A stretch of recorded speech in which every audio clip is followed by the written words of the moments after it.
Alrighty guys, and welcome back to Star Wars Review, or should I say Indiana Jones Review, as today I'm reviewing Indiana Jones and the Kingdom of the Crystal Skull, which is the fourth film in the Indiana Jones film series, and was directed by Steven Spielberg and written by David Kopp, with story by George Lucas and Jeff Nathanson, and stars Harrison Ford as Indiana Jones, and was released on May 22nd, 2008. So yeah, finally getting around to this. I reviewed the first three movies months ago now, but finally getting to this one, and then the Dial of Destiny after this. But I will say it's my least favorite film from the series. I will say I don't hate it, but I also don't really love it. There's just not a lot of stuff I really like about the movie, but there also really isn't anything I despise about it. And because of that, it just has some of the more weaker elements from many of the Indiana Jones films.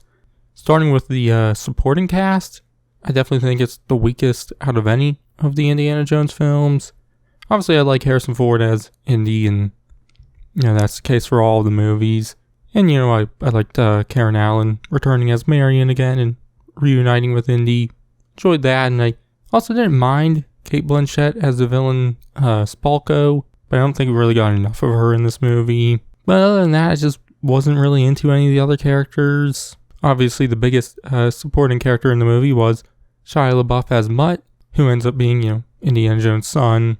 Obviously, there's a lot of people who hate the character. I don't really hate him. I just don't really care for him that much.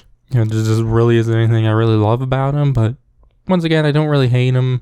But, I think Shia LaBeouf works well with Harrison Ford. There's decent chemistry there. But I will say, if there's a character I don't really like, it's Ray Winstone's character, Mac. Obviously, he's more of a villain character, but I just didn't find him interesting. And, there's the plot twist right at the start of the film, because, he's supposed to be friends with Indiana Jones, and then he turns on him and whatnot.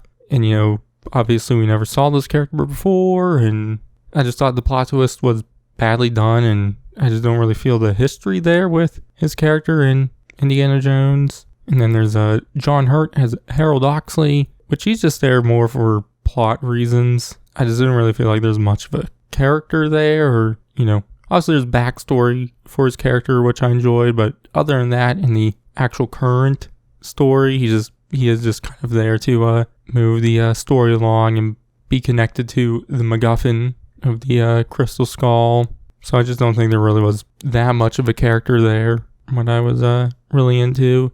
And that's really most of the characters who actually play a decent role in it. And, like I said, I just think it's the weakest supporting cast out of any of the Indiana Jones films. Obviously, I do think that is harder to compete against, because there's obviously Raiders of the Lost Ark and The Last Crusade, which have really great supporting cast.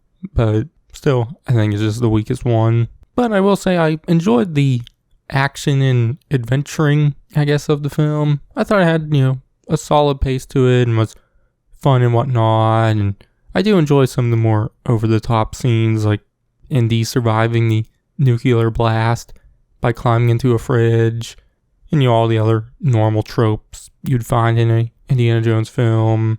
And obviously, because normally on this channel I do Star Wars content, I do like the Star Wars reference near the end of the film when Indy says, "I have a bad feeling about this," when it's kind of diving into some of that sci-fi alien stuff.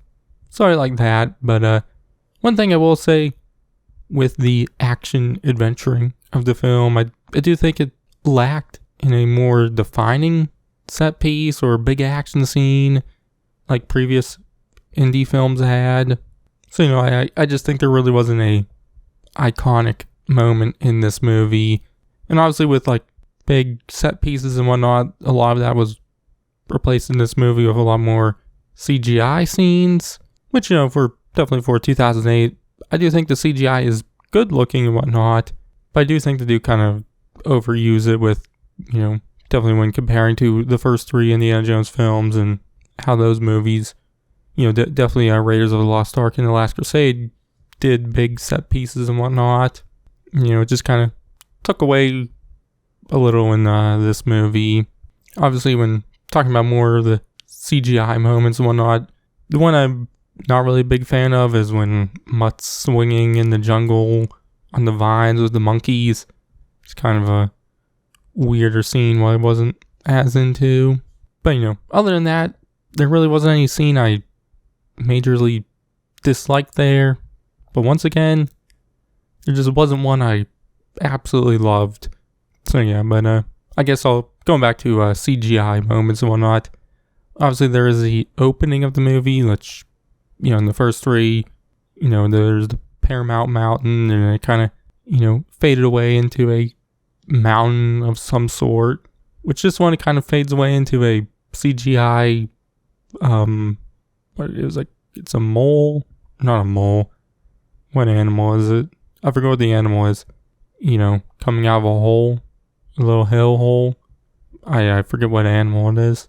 That one I do think is a little cheap in that fade away there, which I guess talking about the opening real quick, it is kind of interesting because this one is different than the first three, not really opening up on a completely different adventure like the first three do. It is kind of the start of the adventure for the entire film. So, I do find that more interesting, and I don't really mind it too much for this one.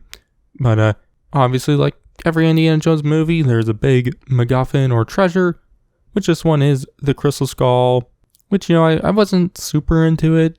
I do really like the look of the Crystal Skull.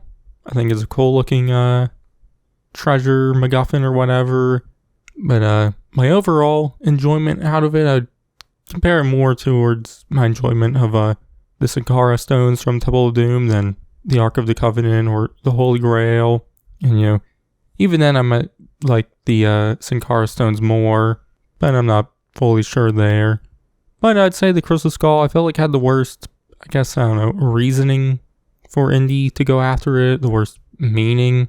I just didn't feel like it was as strong as the other films for the reasoning why he was going after them. So, I just didn't feel the strong connection there with Indy and the treasure and whatnot, where, I definitely felt that for the first three movies and whatnot. But obviously the Crystal Skull ends up being alien and whatnot, which I'm kind of meh on that. I don't really hate it, but once again, I don't really love it. So yeah, but that's how I've pretty much described this entire movie. That's how I started the review and whatnot, was this. I don't really hate it, but I don't really love it. And that's how I'm going to finish it, because that's really all I have to say about it. So, don't really have much else to add. But my grade, I'm going to give it a C+, so yeah. But that's going to be it for this review. Next, I'll be reviewing Dial of Destiny, so you can check that out then. But in the meantime, check out my reviews on the first three movies and my couple other Indiana Jones videos I've done. But you can also check out all of my Star Wars videos I've done and everything else. But I've been Star Wars View, and I'll catch you guys in the next one. Watch your boy